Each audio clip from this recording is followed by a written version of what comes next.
Na po sana magpara-pa-vlog. Na-stress po ako. O, di ganito na lang. Opo. Ayaw mo nang magpa-vlog. Opo. Ayayin na. O, sige, ganito. May bibigay sana kaming pera sa'yo, kaya lang ayaw mo na. Sasuggest na lang namin doon sa sponsor na sa iba na lang ibigay. Ano? Sige po. Okay, ano? Opo. Sige. Basta mag-ingat ka lagi. Basta mag-ingat ka lagi, ha? Kasi po, tuwing pupunta naman po kayo dito, wala naman baga po kayang pera. Tapos ngayon po pala meron. Meron. Ayayin na po. Ha? Ayayin na po. Okay, sige. Ayaw ko na po magpara-pa-vlog. Oo. 3,300 sana itong nandito sa amin.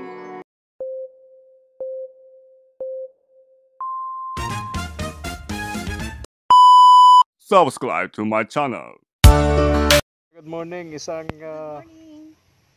mapagpala at maulang umaga po mga katuwang. Samahan niyo po kami ni Mama El. Pupuntahan natin ngayon si Jocelyn. Pero bago tayo pumunta kay Jocelyn mga katuwang, yung may sakit na depression, no? Dadaan muna tayo kay JM. May galab shoutout nga pala kay Ma'am Nancy.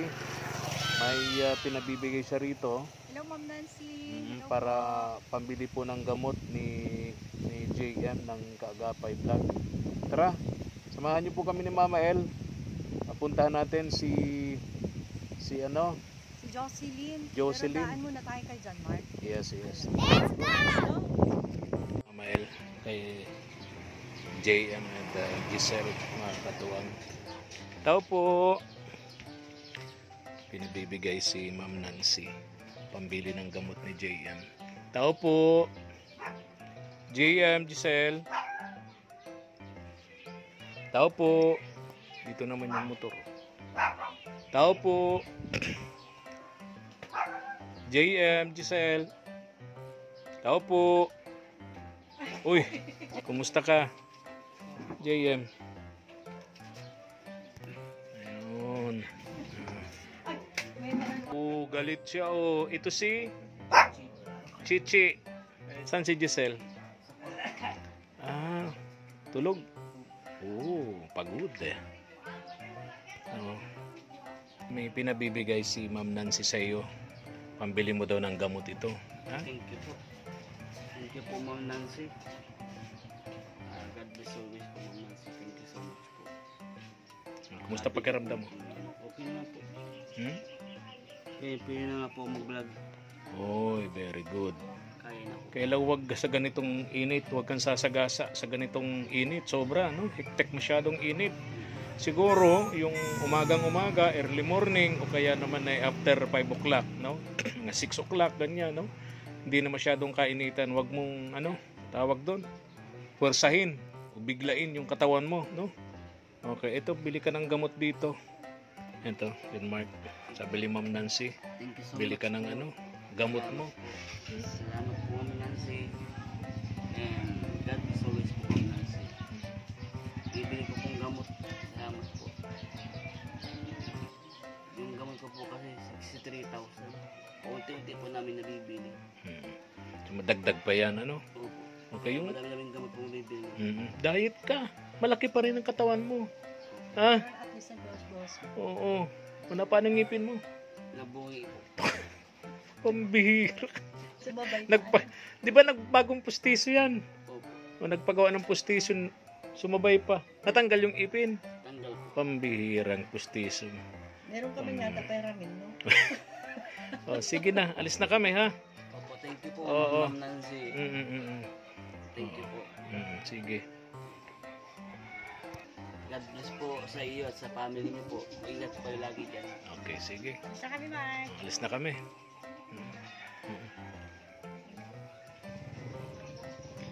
Mga katuwang, diretso na po tayo ngayon kay Jocelyn, yung tinutulungan po nating mag-iina na may sakit na depression and anxiety. Tara.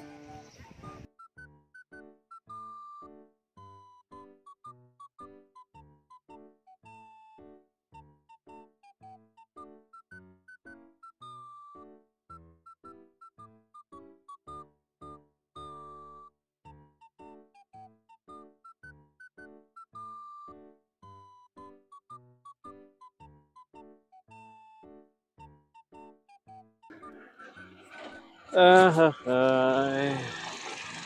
Jocelyn, magandang tanghali. Kumusta kayo? Kumbaga po, Ha? Saan yung mga bata? andyan po Saan? sa pinapastora po yung panganay ko po. Hmm. Tapos bumibili po yung bunso ko. Pasok ako. Hmm. Hi, nice meeting you. Ayan si Mama El. Ay, kayo po pala. Hmm. Ano po, Tatabi wala po kayo kaming pa. upuan. Okay lang, okay lang, okay lang. Ayan, lagyan ko. Oo. So yung mga bata nandun kay ano? Yung isa po na kay Pastora po. Pastora Opo. Brenda.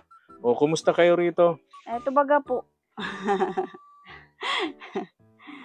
Okay sa all right. Okay. Mm-mm. Oo. Ayan. Tatabi tayo. Ito Ay, na rin sige pala. po. Ito na rin po ang diretso upuan namin yung katre. May baging saing. So, yung mga bata parating. Sabado ngayon, holiday. Walang pasok. Sabado po, wala Oo. pong pasok. Ay, oo. Masilaw dyan. Ate Jocelyn, dito ka. At masilaw. Siguro dito ka. Ayan, oo. Siya pati Ano yung kasi arin doon, muna namin ayun. Maaraw. O, dito na lang. Yan na lang yung... Parang, Wala po. Okay ka lang? Okay lang po. Parang nagugulat siya. kaya nga. May ano ka ba? May iniinom ka bang gamot? Wala po. Kasi po, ayoko na po sana magpara-vlog. Na-stress po ako. O, di ganito na lang. Opo. Ayaw mo nang magpa-vlog. Opo. Ayayin Okay. na po. O, sige, ganito. May bibigay sana kaming pera sa'yo, kaya lang Ah. ayaw mo na. Sasuggest na lang namin doon sa sponsor na sa iba na lang ibigay. Ano? Sige po. Okay, ano? Opo. O, sige. Basta mag-ingat ka lagi. Basta mag-ingat ka Oo. lagi, ha? Kasi po, tuwing pupunta naman po kayo dito, wala naman Mm. baga po kayang pera. Mm. Siyempre pala meron. Meron. Hayain na po. Ha? Hayain na po. Okay, sige, Opo. sige. Ayoko na po magpara-vlog. Oo. Yung 3,300 sana itong nandito sa amin. Gagamit ko sana ng pambiling ng gamit nyo, pagkain nyo. Kaya lang, ayaw nyo na. Opo, So, hindi hayain naman na po. pa pwede na ibigay namin to sa'yo na hindi napapanood ng sponsor o nagbigay. No? Opo. Kasi po yung mga nakaraan baga po ay iba. Diba? Iba baga po yung dating. Diba ang dating? Anong klase yung Opo. dating? Basta po, hindi ko po alam, basta parang iba. Oo. Kaya siguro... Kaya po sabi ko baga po kay Pastora, Mm. ipahinto na po yung pagbablog sa amin. Mm. Kasi unang-una, sabi ko, kailangan namin bahay, pinansyal, ganun po. Mm. Kaya lang ay parang, Bakit? Anong... Ang gusto mo, pag pinag-vlog kang isang beses, darating na yung bahay, darating na yung pinansyal, gano'n. Hindi yung paulit-ulit, gano'n. ulit-ulit na ano po. Di ba ang sabi mo kay Pastora Brenda, kaya ka pinagpa-vlog para mapansin ng mga tumutulong sa atin abroad, para Oo. magkaroon ka ng bahay, Oo. magkaroon ka ng tulong pinansyal. Pero sabi mo nga, ayaw mo na magpa-vlog. Kasi po, parang hindi, paulit-ulit na lang po akong nananawagan. Ganun po ba? Okay. Kasi po, wala namang dumidinig po sa panawagan ko. Okay. Dahil doon, ayaw mo na. Opo, wala naman pong tumutulong. Okay. Alam mo, Sige na, alam mo, Jocelyn, sabihin na tapatin kita, Opo. yung panghingi ng tulong, hindi yan ura-urada, ibinibigay. Marami kaming tinutulungan ng mga gustong magkabahay, minsan 1 taon bago nagkakabahay. Pero kahit papaano yung kanilang pangangailangan sa munting halaga na naitutulong, yung pinansyal at yung sa pagkain, kahit papaano nabibigyan sila. Ang Kaya para nga sa lamang, akin, siyempre matagal yung hinihingi na pabahay, etc. Ganito, Jocelyn, na gets mo ba yung gusto kong sabihin? Na yung paghingi ng tulong, hindi yan ura-urada. Halimbawa, kailangan po ba ulit-ulitin? pinag-vlog namin kayo ngayon, tapos 2 beses, 3 beses, na ibibigay na yung tulong na hinihingi mo sa pabahay at pinansyal na pangangailangan.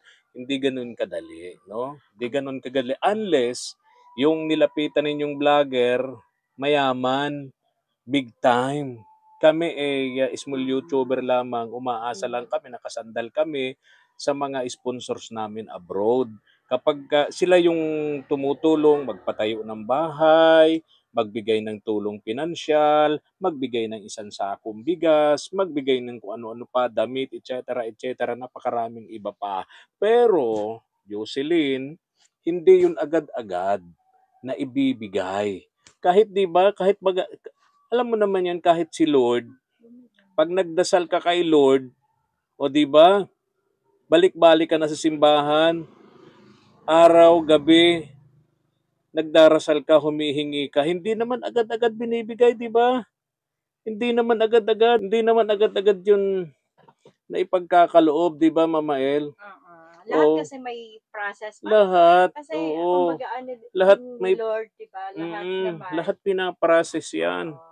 Nalulungkot lang kami na encounter namin sa iyo ngayong pagpunta namin dito na ayaw mo nang magpa-vlog.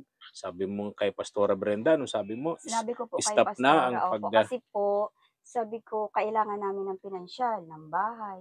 Eh, bakit po parang wala? Sabi niyo, ano Yan na lang. nga ang sinasabi natin. Eh, sabi niyo Mama po, wala El. pong dumidinig kasi wala po akong sponsor. Eh, sabi ko, bakit pa po kayo pupunta dito kung wala po akong, walang may gustong mag-sponsor sa amin? Kaya nga, in Diba process. po? Ngayon ko Lahat na kasi in process. ngayon ko na-realize, Ate Jocelyn, kaya ka siguro tinalikuran ng isang charity vlogger na dati tumutulong sa iyo sa ganyan pananaw mo sa buhay, sa ganyang yung- Actually, maraming mga ganyan na napapansin ko na, kumbaga, kapag pinag-vlog sila, kala nila agad-agad, agad-agad. ayun, tapos Mm. meron pa tayong mga nai-encounter din na sinasabi nila, uy, pinagkakitaan kami niyan, yung mga ganon. Kaya So, nga. nakaka-heart yun para sa mga vlogger, Mm. kasi yung mga Na ang vlogger, yung totoong intention nila, lalo na tumulong. lalo na Ayun. yung ang intention mo talaga makatulong. Oo. Kaya lang pala sa bandang huli negative pala yung Oo. iniisip. Di ba meron kami mga pinupuntahan, ang lalayo pa, mga pinupuntahan talagang, kumbaga yung sakripisyo, yung effort talaga. Maulan, Pero hindi mainit namin ang panahon. iniisip yun. Tapos, dumarating na lang yung isang araw sa pamamagitan ng ibang tao, ng mga sponsors, ayun, so natutulungan sila. Tapos, yung iniisip nila about sa amin, sa aming mga vlogger, doon sa kinikita namin, hindi nila alam yung totoo. Ayun, behind the, yung mga totoong pangyayari na tuwing magsasahod, taga-vlog, okay na yung magkaroon ka ng 4 pesos. Di ba? Yung mga ganun. Kasi, ano yan So, pa, ganito sa na views lang, yun, Ate diba? Jocelyn. Nabanggit mo na ayaw mo nang magpa-vlog. Kasi So, wala yung- pong sponsor. So yung nandito sa amin na padala sa iyo ni Sir Marshall Eugenio na 3,300, hindi na namin ibibigay sa iyo. Hayaan niyo Sa na. iba na lang namin ibibigay kasi ayaw mo na, 'di ba? Tama ako? Opo. Kasi Oh. wala naman po. Ha? Wala naman po. Sabi niyo po, manawagan ako ng manawagan kasi baka may makapansin. 'Di ba? Totoo Ilang beses naman. na po ba akong nananawagan? So nagsasawa ka na. Opo. Kumbaga, nagagamit yung mukha ko kapapanawagan. Pinagtatawanan na po siguro ako ng mga tao. Nang una, wala pa akong cellphone. Paano ko po mapapanood yung binablog ako? Di ba ga po? Masakit po para sa akin. Oo. So, nakakapanghinaya lang kasi, kumbaga, lumabas sa bibig mo yung ganyan. Kasi, hindi rin naman masisisi kasi yan yung totoong niyang nararamdaman. Correct. Masakit Tama. So, ay nagkataon naman na yung panawagan mo, merong nag-response. Hindi natin alam kung sunod-sunod na yan. Diba, Kasi nga, in due process kasi lahat eh. Basta't Tapos lagi mo ngayon, tatandaan, ayaw Jocelyn. Lagi mo tatandaan, kahit manalangin ka sa Diyos, hindi naman agad-agad na ibibigay. Opo. Yung hinihingi mo ng 2 o hinihingi mong 10, baka nga isa wala. Magtatampo ka sa Diyos kasi yung mga panalangin mo, yung Hindi naman po hinihingi ako mo, hindi Hindi naman po dumarating. ako nagtatampo. Kahit po, naging ganito po ako, hindi po. Ibig kong sabihin, Unang-una siya po ang Panginoong Diyos. correct, Hindi po siya hindi yan dapat ang ibig kong sabihin, Jocelyn. mali po Nagigets yun. mo ba ako? Opo. Na halimbawa ko lang yun, pero hindi ibig sabihin, ganun ang tawag dito. Ganun na yung Oo. sinasabi. Inihahalimbawa ko lang yun, So, Jocelyn. ibig sabihin, sa dami-dami ng mga pinapanawagan mo, so, Hindi agad-agad hindi naman agad-agad. ibibigay yan at hindi agad lahat ibibigay. oo. So, Katulad ngayon, ilang beses na ba ako nag-vlog sa'yo? 3, 4. Di ba? Sa unang vlog, pangalawa, ganun din. Ang problema ay pabahay, pagkain, pinansyal, etc. etc. Yun ang problema, di ba? Yun ang hinihingi mong tulong, di ba? Wala namang pong Oh, sumasagot. kaya nga. Kaya po, bahala na lang si Lord. So sa 4 na beses kong pag-vlog sa'yo, walang sumasagot, sabi mo, walang tumutugon, sabi mo nga, walang nagbibigay, sabi Opo. mo nga. So parang sa part na yun, parang Masakit nagsasawa po na para siya. sa akin. Parang sumusurrender Opo. na siya. Dahil doon, ayaw na niyang magpa-vlog kasi wala naman daw nagbibigay sa kanya. Sabi nga ni Walang Lord, sponsors na Di ba sabi nakakapapansin. ni Lord, be thankful kahit dun sa mga small things na dumarating sa'yo. Ay, opo. Ayan. Malaking So, pinagpapasalamat ko na pero po talaga ang yun. nakikita ko, yung malaking bagay ang hinihintay niya. Kaya Kumbaga, agad-agad hindi niya napansin. na-response. Hindi niya napansin ni Oo. Ate Jocelyn Hindi mo- yung kumbaga- maliliit na bagay Oo. na nadala Na pwedeng natin. makasurvive sa'yo Mm-mm. araw-araw. Correct. Yung mga bigas, Mm-mm. yung mga Mga ganung simpleng bagay lang Mali na po yung tulong para ng sa inyo. Oo, nabigay Mali ng po. mga sponsors. Alam niyo po, kahit maliit na bagay, malaking tulong po yun sa amin. Kaya nga. Alam niyo po ba yun? Ayan, Oo, ganito pero na Mali lang. po yung sinasabi niyo. Ganito na na hindi lang, po Mama pwede. El. Mali po Ganito yun. na lang. Stop na tayo sa pagpapaliwanag sa kanya. At siguro naman na bandang huli, maliliwanagan din itong si Jocelyn. Ang purpose nga namin talaga, Ate Jocelyn, kasi sabi mo nga, uuwi ka na sa Panganiban ba yun? Sa mama mo? Wala rin naman po kaming uwi. Sa bakasyon, sabi mo? Baka po hindi namin alam kung baka arkilahan na muna namin ito habang bakasyon o baka pag hindi ko kayang arkilahan, makipanirahan po kami sa school. What? Libre baga po. Baka sakaling maglinis na lang kami doon, mag-irina. Dito? Opo. Kasi pag uwi namin ng Panganiban, saan po kami titira Kasi yung mama din niya, doon? nagre-rent din ng maliit na kwarto kasama yung kapatid niya. Wala ding hanap buhay. Mama niya, stroke, di ba? Wala rin po kaming masisiksikan doon. Oo.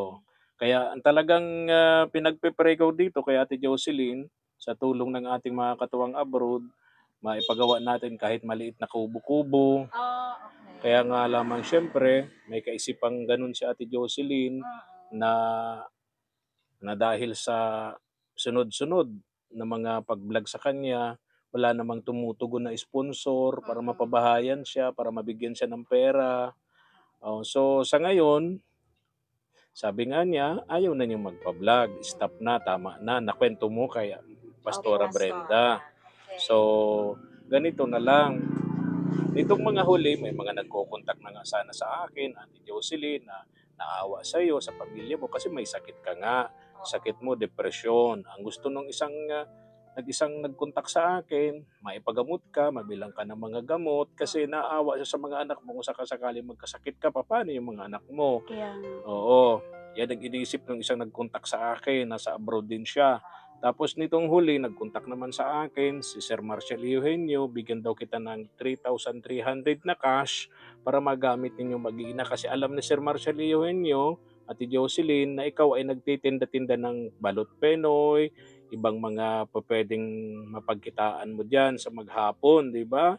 So makakatulong yung 3,300 na hawak ko dito, magiging puhunan mo sana. Kaya nalulungkot lang kami, Ate Jocelyn, na ganun ang naging pasya mo. But anyway, pasya mo yan, desisyon mo yan, iginagalang namin, inirerespeto namin, pero nanghihinayang talaga kami, naaawa. Nanghihinayang at the same time, naaawa lalo kami sa iyo ni Mama El. Kaya sa part na to, parang gusto ko talagang ipursigi na maipagamot ka, mabilhan ka ng gamot para makatulong sa iyo, sa pamilya mo, sa mga anak mo. Kasi tingin ko nga kailangan talaga nito ang doktor, kailangan talaga ni Ate Jocelyn ang gamot. 'Di ba, Ate Jocelyn? Itutuloy pa ba natin itong vlog na ito? Na bibigay ko sa iyo itong pera na bigay ni Sir Marshall, o stop ko na ito, hindi ko na ito i-upload? sa tingin niyo po kaya? Ha? Sa Ikaw tingin niyo po kaya? makakapag-desisyon. Ikaw Kasi po para makakapag-desisyon. sa akin, parang nangangayaw na po ako magpara-vlog. Ha? Parang lalo lang po akong nasasaktan. Pero maraming salamat po sa inyo. Mm. Kasi sa totoo lang po, nadugsungan po niyo yung pangangailangan namin. Malaking tulong po yun sa amin. So yun, ikaw pa rin makakapag-decide. Hayaan niyo na po. Opo. Ganito, Ate Hayaan niyo Jocelyn. na po. Gusto ko na pong magkaroon muna ng katahimikan. Hindi po yung vlog ng vlog sa akin, di ba po? Mm, Nalulungkot po ako. mm, Tsaka una sa lahat, syempre may sakit po ako. mm. Yeah. Yun talaga ang gusto namin sa iyo, Ate Jocelyn, maipagamot ka. Dala ka sa doktor, tapos mabilang ka ng gamot. Kasi kung mananatiling ganyan ang sakit mo, walang gamot, di ba? So lalala yung depression mo. Kawawa tong mga anak mo, hindi ka makapag-concentrate sa hanap buhay mo. Nag-aaral pa naman tong dalawang anak mo. Dalawa lang ba talaga anak mo? Opo. Dalawa lang, wala nang iba? Okay. O paano? Ganito gagawin ko siguro, Ate Jocelyn. Upload ko ito. Bigay ko sa iyo yung 3,300 na bigay sa iyo ni Sir Marshall. I-upload niyo pa rin po. Okay ba? Hindi po ba pwedeng kahit wag na? Ha? Ayoko na po. Ayaw mo na. So, hindi ko na ito upload. Sa ngayon, hindi ko na rin muna ibibigay sa iyo yung pera. No? Opo. Okay, sige. Ate Jocelyn. Pakisabihan na rin po sila Kuya sila Kuya JM po, tsaka sila Kuya Man. Na hindi ayaw mo na magpa-vlog. Maraming salamat po sa inyo. Okay, sige. O, ingat ka lagi, ha? Ingatan mo yung mga anak mo, no? So, yung sponsor sa abroad na nagsabi na papagamot siya, hindi na rin natin tutuloy. Hayaan niyo na po. Yaan na rin, ano? Okay. O, sige na, Ate Jocelyn, ha? Pasensya ka na, ha? Sa abala, ha? Okay. Ingat kayo lagi. Nasasaktan na po ako mabuti. Ha? Nasasaktan na po ako. Bakit? Pasensya na po. Bakit? Ba't ka nasasaktan? Wala lang po. Yun po ang nararamdaman ko po. Pinaramdaman mo. Ganun talaga, may depression. So Ganun kapag talaga. Ate Jocelyn, Pagka nagbagong kausapin isip na mo, lang si Pastora. Ate Jocelyn, Kahit di na po. ha? Kahit di na po siguro. Hindi na. Talagang buo na ang desisyon mo. Baka Huwag po. nang magpa-vlog Naiya sa na rin amin. nga po kami dito kay Pastora. Oo. Kaya gusto ko po sana hindi ko na po alam. Mas bahala na po. Okay. Eh, sige, ano? Opo. Alis na kami, Ate Jocelyn, ha? Opo. Pag nagbago ang desisyon mo, pakunta ka lang kay, kina Ate Malu, may cellphone naman dyan, kay Pastora Brenda, Yan, yun na po. Okay, sige. Alis na tayo. Tara na. Okay. Ah. Alis Alis na na kami. tayo. Sige Alis po, na. salamat po. Ingat ha. Ingat ka. Ingat lagi. Sige, nice meeting you. Tara na. Thank you for watching.